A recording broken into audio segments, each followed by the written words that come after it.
Now, Aditya, you've been very interested in whether there's any non-cross resistance between these two and have been collecting some case series. And could you say a little bit about that?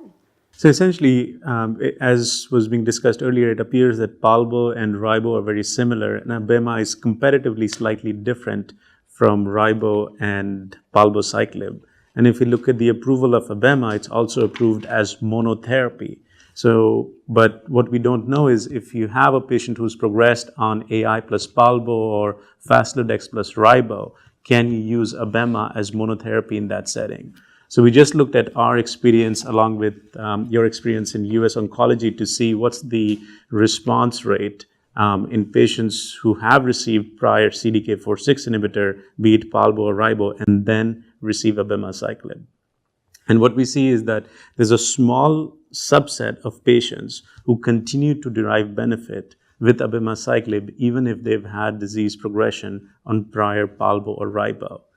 But for the large subset, they just have disease progression. And the way we defined that was if they have disease progression in 60 to 90 days, which clinically is not that meaningful. Mm-hmm. But what we don't know at this time is, can we identify biomarkers to predict that this is a patient who should be continued on CDK4/6 blockade versus this is a patient who should be triaged to some other therapy?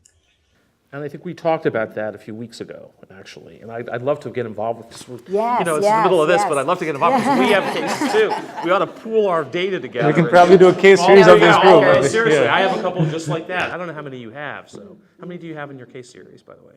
So counting the one from Joyce, it's 40 patients 40. at this Yeah, we time. probably have about 10. Yeah, if you all pool, we'll probably get close to 100. So. But you also, I mean, you would think that Lilly is probably capturing this data, right? Because single agent usage of abemaciclib, they might be. But potentially not post-exposure. Well, but I guess they could look, because I'm sure it is being done. Yes. Certainly being done in the community, Yes. no question. And what I have found is that in the patients I had that went like 6 months or longer, you know, have some clinical benefit, there had been some time that had gone by, you know, between. I've actually never given abemaciclib immediately after progression on palbociclib or ribociclib, you know.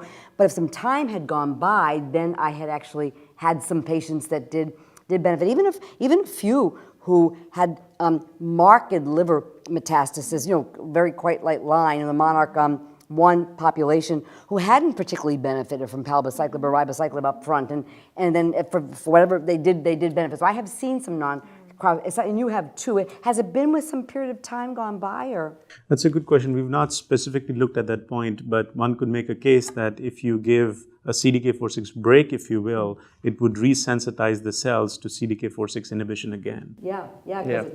Been doing serial biopsies with those patients because that would be incredibly powerful. Aditya wanted us to send in all of our ctDNA data as well too. And you know, Aditya, you had even seen some benefit from. I think we both have with abemaciclib, even with RB mutations. In fact, the MD Anderson group, that was another thing they said, is that they had RB deficient lines that still were inhibited by abemaciclib. So that's kind of a little weird, and you got to figure out why that would be.